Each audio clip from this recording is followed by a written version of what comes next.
All right, now in this next lesson, I'm going to show you how we can use the capabilities of Spring Boot to provide internationalized support for our web application. And what I mean by that is if we are willing to translate certain texts within our page here, or any pages for that matter, we can have our application present the text in various languages that we provide translations for. So I want to show you how to do that now. And considering that I think more than half of my students are actually in non-English speaking countries, this might be particularly of interest to you. Let's see here. So where we will begin is first, let's check how our IDE is actually configured to make this a little bit easier. So we'll go into the preferences. You can get there either on Mac by coming up to this menu item here and going to preferences. I think on Windows and Linux, I believe it's under the file menu, but you want to go into the preferences. All right, and the first thing I recommend doing is clicking on this little search area here and typing in plugin. So we want to go check what plugins we have installed, and you can click on the installed tab right here and then come over here under plugins and type in resource. And you want to check and see if you have the resource bundle editor installed. Now, I'm going to tell you now, this isn't a great plugin. It crashes constantly. It really does. But even with the crashing, I think it's still better than probably not having it, and you'll see why when we start using it. So you want to check and see if that is installed. If it's showing up here, then you have it installed. If it's not showing up here, then you don't have it installed. If you don't have it installed, then you can click on this tab here, Marketplace, and then search for it again, Resource Bundle. That should be all I need to type in. Okay, and so here it is. And so if you don't have it installed on your computer, then you'll probably have a green install button next to it, and you can just click that and then follow the instructions to get it installed, okay? And you may have to restart IntelliJ, but just follow the instructions that the plugin tells you to do. Okay, so assuming you've got that installed, then the next thing you'll want to do is come back over here to this little search window and type in Encoding, like so, and you'll go down here to File Encodings, and you want to get to this encoding screen here. Now, I'm going to just assume that by default, you probably already had global encoding and project encoding set to UTF-8, and if so, then you will just leave those alone. If you don't have those set already, it's up to you if you want to mess around with those. You might want to try just leaving them as they are for now and see if you run into issues with what I'm about to teach. And if you do run into issues, then try changing these to UTF-8, okay? That's how I'm going to tell you for now. But the main place where we really want to look is down here. Now, on my IDE, by default, I had this setting down here where it says properties files, default encoding for properties files. That was set to ISO 8859-1. And basically ISO 8859-1, for all intents and purposes, is ASCII. And if you may recall from the lessons that I've taught earlier, ASCII encoding only provides codes primarily for the Latin character set, okay? So mostly the letters that you would see in Western European languages and English. So we want to change this now so that we can have better support for more internationalization. So I'm going to select that, and I'm going to choose UTF-8. Now, I'm going to tell you now, I learned the hard way what happens if I choose UTF-16. I'm sure it can be made to work if I cared to spend enough time making it work, but I'm not going to do that. So I'm just going to warn you now, probably don't do that unless you're willing to spend a lot of time figuring it out, or maybe you go Google a lot of things. I don't have time for that now. So I'm going to recommend that you choose UTF-8. In theory, the only difference between the two is that if you're going to have a lot of text that is primarily Latin script, then UTF-8 will likely be a more efficient encoding and it will use less space. On the other hand, if the majority of the data or typing or translations you are going to enter into these properties files is not Latin script, and especially if it's something like Korean or Chinese or Japanese or something like that, in all likelihood, UTF-16, in theory, would likely be the more efficient encoding to use. I'm just telling you the theoretical differences between UTF-8 and 16. However, functionally, they both can do the same thing. It's just a question of how much space is getting used up. Now, in practice, though, like I was just saying, I discovered that when I chose UTF-16, my entire application broke. And I'm sure there was a way that I could have gotten that working, but I don't know what that is because I didn't want to spend much more time on it. So in general, just choose UTF-8 unless you really know what you're doing. All right, so UTF-8, and I'm going to click Apply and OK.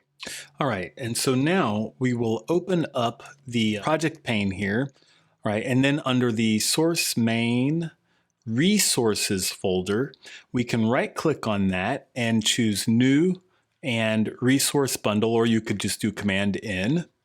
So we want to make what is called a new resource bundle, and then we're going to have to name this bundle, and we're going to have to call it all lowercase messages. Okay, make sure you call it like that, messages. And then we must specify what languages we would like to provide translations for. Okay, now note, Java isn't going to actually translate anything for us. We have to do that ourselves. We just need to let it know what locales or languages or countries we are planning to provide the translations for. So we do that by clicking on this plus here or Command N, and then we can specify some either locale codes or just the 2-letter language or 2-letter country codes separated by commas, okay? Now, since English will be the default for me, I won't specify that because this plugin will generate a default file anyway. So I will simply specify the additional languages that I plan to provide translations for. Now, I have spent many years studying or dabbling in a number of languages. I'm not going to claim fluency in any of them at all, but I will use those languages for my example here. You are free to use whatever languages you would like to. You could even use made-up ones, I suppose. All right, so I will attempt translations for French, so that will be FR, and Korean, which is KO, I think, and Japanese, okay? And again, you can provide as many as you want and whatever languages you like. And then I will hit enter. Oh, by the way, so one other thing. So you could also do something like this. So English_US, meaning English as it is spoken in the United States. So you could get that specific with a fully qualified locale, okay? In my case, as far as I know, French is French everywhere in France, more or less. Same goes for Korean and same goes for Japanese. However, if there was a region somewhere in the world like India, for example, I know India has lots and lots of languages. I'm not even sure how you would specify some of those languages, but for example, I know that there's a language called Telugu. I don't know what the code is for that, but let's pretend like it's TE, and then we're talking about India. So that might be a fully qualified locale for Telugu spoken in India, for example. So you could do that as well. All right, but I'm going to delete those, and I'm going to click OK, and then OK again. All right, now I'm being presented with this message that you likely won't get because I am storing all of my code changes in a code repository called Git, well, actually GitHub, using a technology called Git to do so. So it's just asking me if I want to add these newly created files to my Git repository, which I do want to do, but don't worry if you don't see this message, and you probably won't. So that plugin has now created these 4 additional property files for all of the language translations. And because we now have this plugin installed, if I double click on this base one here, messages.properties, not that it actually matters, it doesn't really matter which one you click on, but I just prefer to start off with this base file here, messages.properties, and then I'm going to close this pane. Okay, so now I'm in this empty little editor here, and now I can click the plus sign and create a new key. So basically the way this works is every part of my page where I would like to provide an alternate translation needs to have a lookup key, which is really just a code that I will use to refer to. So for example, if I wanted to provide a translation, an alternative translation for people list, then I need to create a key that refers to this text here. Now, the easiest thing I can think to do right now is just to refer to that key as people.list. And you could pretty much put anything there. So that's what I'm going to use for now. I will tell you this, if you're doing this for real in a corporate setting or something like that, you might want to think these through a little bit better. So maybe a better way to do it would be something like the name of the page or the resource of the page, which in this case is people, and then the section of the page, which is like the table, and then the function of the text. So in that case, maybe I would call it something like people.table.title, right? Because it's the title of the table on the people page, right? And then if I were translating the last name, maybe I would say something like people.table.header.last name, something like that. So if you wanted to be like really, really methodical about it, but I'm not going to do that for now. I'm just going to do people.list. Enter. Okay, now, I think I had mentioned a bit ago that this plugin crashes a lot, and it just crashed for me. I continue to tolerate using it though, because even with the crashes, I think it's still saving me a lot of time. And it's pretty easy for me to get back up and running again by just doing a Command E and then opening back up that same file. And here I'm back in business. And there's the key that I just created. And now I've got these little text boxes here where I can provide translations. Now, every time I go from one box to the other, it's probably going to crash again, but still that's kind of okay for now. I'm going to leave this default window here alone, and I will come back to it.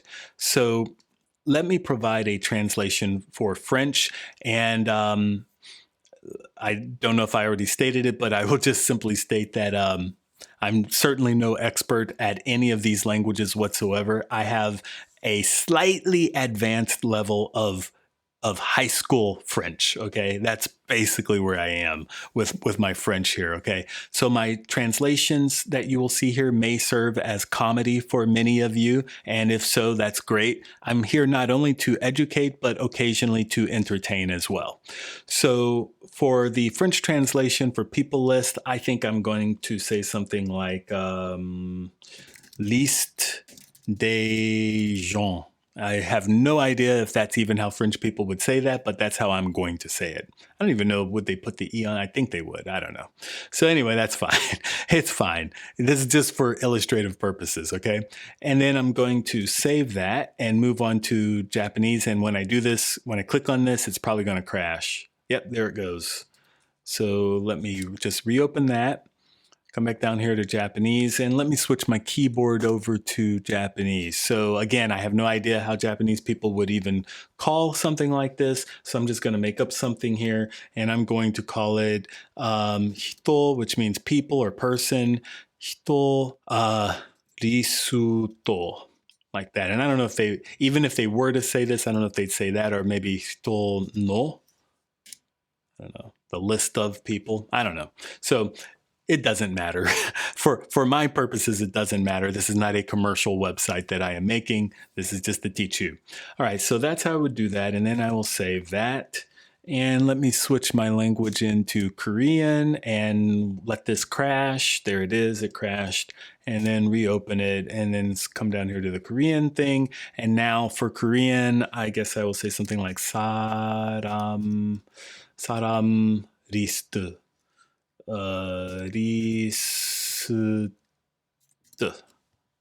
So yeah, maybe something like that. And let me switch into English, and I'm going to save that. All right, so there's my first set of translations, very bad translations, I'm pretty sure. And now I will switch over to the template file, the people.html template file here, and make use of these Oh, I'm sorry. I totally forgot to go back up here to the default though. So for the default, just so that I can see that something is actually changing, what I will do for right now, is reopen this, and I'm going to grab the Japanese and I'm going to paste that up here, but I'm going to put a little hint that this is like for the default or English or whatever. And then I'm going to save that. Okay, now having done that, I will jump over to the people.html file, and here is where I can show you how to actually use these translations. So I will find my text, which is this text right here, people list.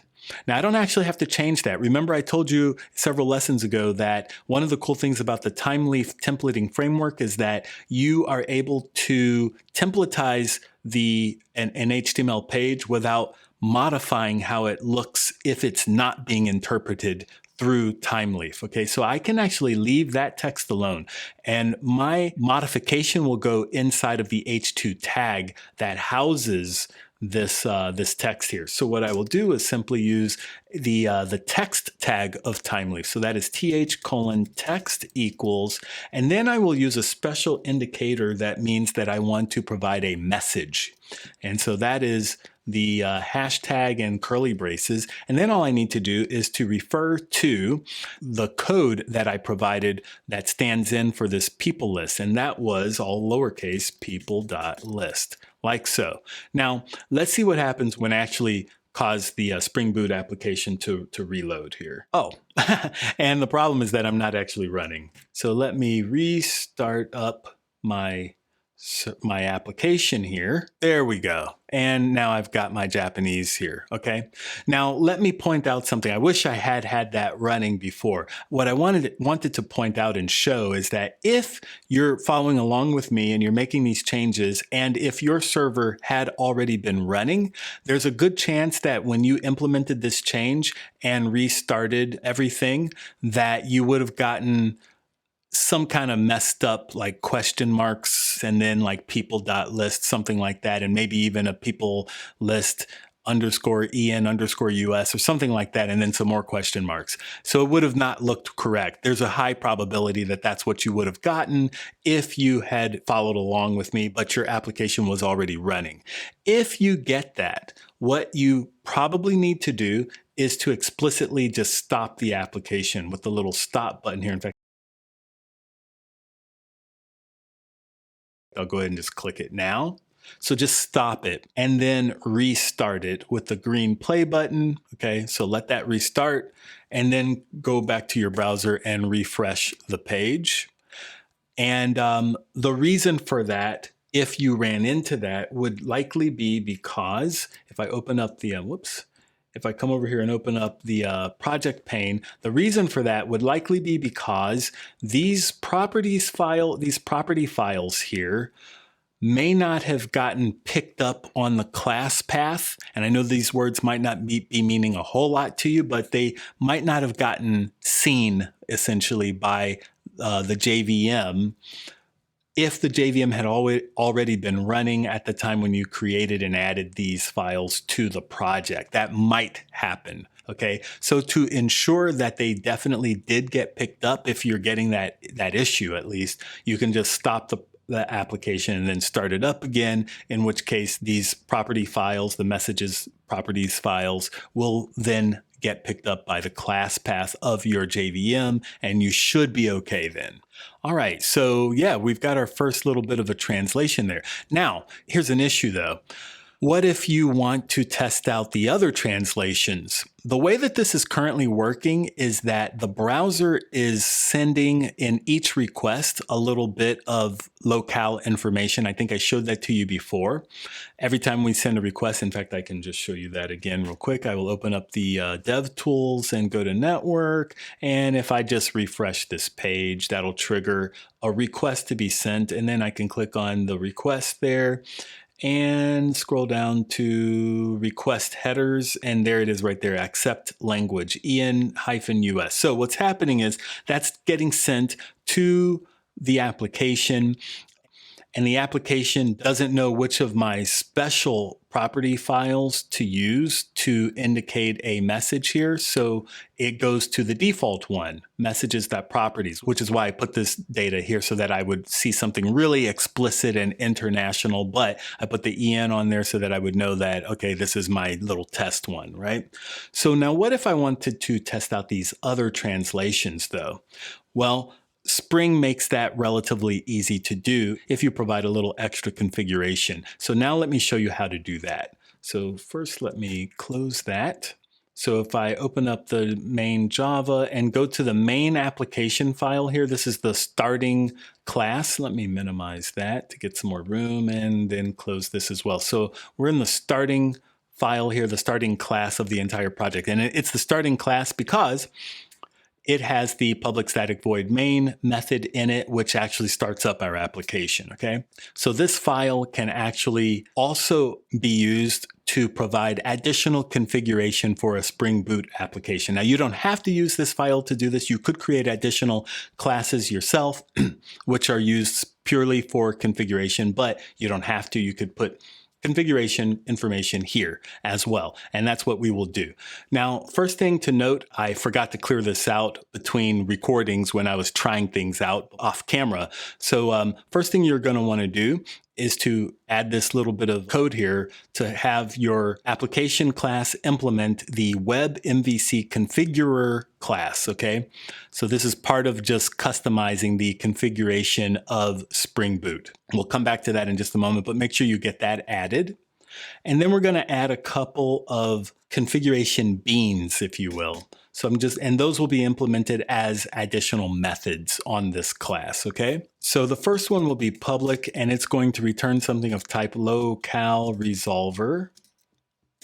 And it can be called anything, so I will just use what the IDE is recommending, like so. Now, normally I would have a verb in them, but these methods are purely for configuration purposes, so I just kind of don't really care in this particular case. And then in the body of this, I will create an instance of something called a session locale resolver. And I will just name this SLR for short, and then I will create the new instance of that guy. And then I will configure it slr.setDefaultLocale, and I can use a locale, and I will set my default locale to US, okay, since I'm in the US. But you can choose whatever locale you want, or you could even do, and this might actually not be a bad idea, get default. In fact, here, let's try that, get default, and then return SLR. And then you'll need to annotate this method so that Spring Boot will pick it up and register it as a bean, okay? So the way to do that is just to use the annotation @bean. All right, so there's that. Then we need to create another bean as a method, and this one will return an instance of a locale change interceptor. And then I will again let the IDE suggested method name for this. And here I will simply return a new locale change interceptor. And then again, I will annotate this as a bean. And then the final method will be an overridden method inherited from this interface web MVC configurer. So to override that, I can do a Control O, and then the method that I want is add interceptors, and I will erase this little default code here, and I will simply refer to the registry object that is being passed into this method, registry.addInterceptor. And now here I will simply call this locale change interceptor method. So I will call that locale change interceptor method and close that off. And no bean annotation or anything like that is needed for this one. All right, so I know that's three things that needed to be added that probably don't make a whole lot of sense to you, but I will try to remember to come back and explain what these are doing. But the main thing to know is that this is really just kind of boilerplate code anyway. So you just kind of need it if you want the functionality that I'm about to show you now. All right, so let me go ahead and recompile this class. All right, so now that I've done that, I now will have the ability to specify in the browser what locale I want to see translations for. And the way that I can do this by default is to come up here to the URL and do a question mark locale equals, and then I can specify one of those 2-letter codes that we created the message property files for. So if I want Korean, for example, I think I set that to KO. So let's see what happens here. Yep, there we go. So 사람 리스트, right? And if I want French, FR, there we go, liste des gens. And back to Japanese. Well, now actually the more real Japanese. So hito no listo. And then if I leave the 2-letter code off, this should go back to the default. Yes, and it does. It goes back to the default. And so now let me change that default translation to English. So I will open up the message.properties file, and now I will overwrite this and just say, what was it? People list. Save that. Now I'm not sure. Let's see if this actually will get picked up. I guess it will. It probably will. So I will try doing a Command Shift F9 instead of an F9, a Command F9. So looks like that didn't get picked up on its own, or at least it didn't trigger a refresh. Let's see what happens over here. Yeah, that doesn't trigger that. So let's try a Command F9 and see if that will trigger. There we go. Okay, so Command F9 apparently is needed to trigger that kind of a change. So be careful there. Maybe just stick to the Command F9 for most cases, in fact. All right, and I don't know, just one more time, just for grins, I want to see that change again. Okay, cool. So now let's just translate a few more things on this page, okay? So let's see, what else do I want to translate? Let's translate last name.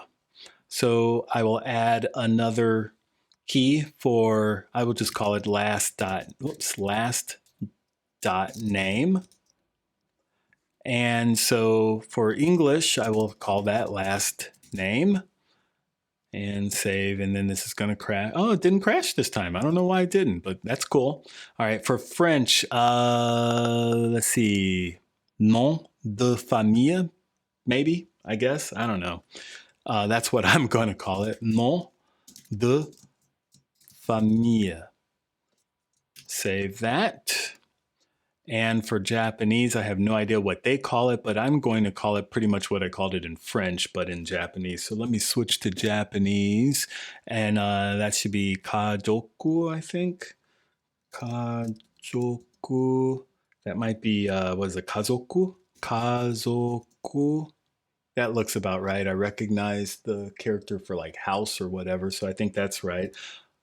Kazoku no namae. And yeah, that is the character for namae, or that is the kanji for namae. So we've got kajoku no namae. So again, I have no idea if Japanese people would refer to the last name in this way. Probably not. They probably have a shorter way to say that for all I know. But again, who cares? It's just for playing around. All right. And then let me switch to Korean. And I think I know this one. I think the Koreans would actually call the last name Song.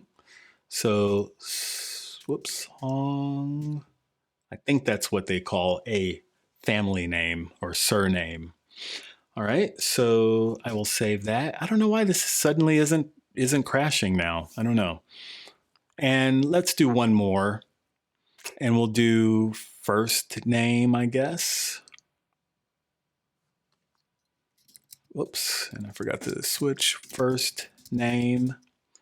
And so up here, we'll call that first name. And then down here for French, we will, I think that's prénom.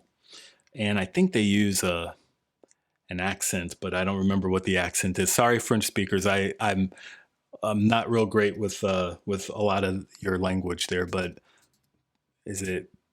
might be prénom? That might be it. I don't know. And for Japanese, I will just say namae. Namae. Yeah, that's it. And for Korean, irum. Idem. Okay. All right. And I think that's enough. Okay, so now let me go back over to the template here and find those references and just change them out. So let's see, where's last name? Right there, it's right there. So last name, so then I will use it, whoops, I always forget to switch back to English, th:\text equals last.name. And then we'll do a th:\text equals first.name, like so. And let's restart. Now I'm going to try again the Control-Shift-F9. Yeah, that worked. Okay, cool. Yeah, so that worked in this particular case. All right. So you can see now that since I'm still in Japanese, that now we're getting kazoku no namae and namae, and then we'll switch over to French, nom de famille and prénom. And what would date of birth be? I think that would be ne. But I don't know if I don't know that they have a short form for date of birth in French. I'm not sure if they do that or not. By the way, notice also now as I switched to French, my months here, those are now getting translated as well. So that's kind of cool. And the way that the money is being displayed is also being translated to the way that people in France, I guess, would write numbers. So instead of a decimal point, they use a comma. I will never understand that, but okay, cool, whatever. And then what else? KO for Korea. So yeah, there we go. And even here, the months get translated to the more common writing for months. So here they're just using the numbers and then the word wol, which means month in Korean. So I think that's kind of cool. And did we already have Japanese? I think we started off there.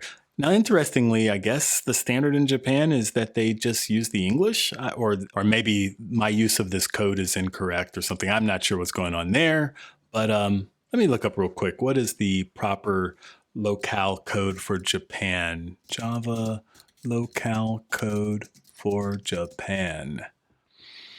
Oh, it's JA. Ah, okay, JA. So what happens if I do this now? Yeah, there we go. Okay, yeah. What was that? Ikats or Ichigats or something like that. I don't remember how they pronounce it. So, okay, I used the wrong code. I should have used JA instead of JP. So don't follow my lead on that. Like I said, I was kind of just winging this a little bit. So yeah, I should have named my my file JA actually. In fact, you know what? Let me just see what happens if I try to change that now. So let's change this. Shift F6, change that to JA. Refactor that. Oh, did that fall out of the bundle now? Let's see, can I add that back into the bundle? So now, so let me show you what just happened here, by the way. I just renamed this file and now it's no longer included in this message bundle. Okay, so that's kind of not good. So I need to get this file back into the bundle. Let me see what happens if I try to drag it in there. Will it let me do that?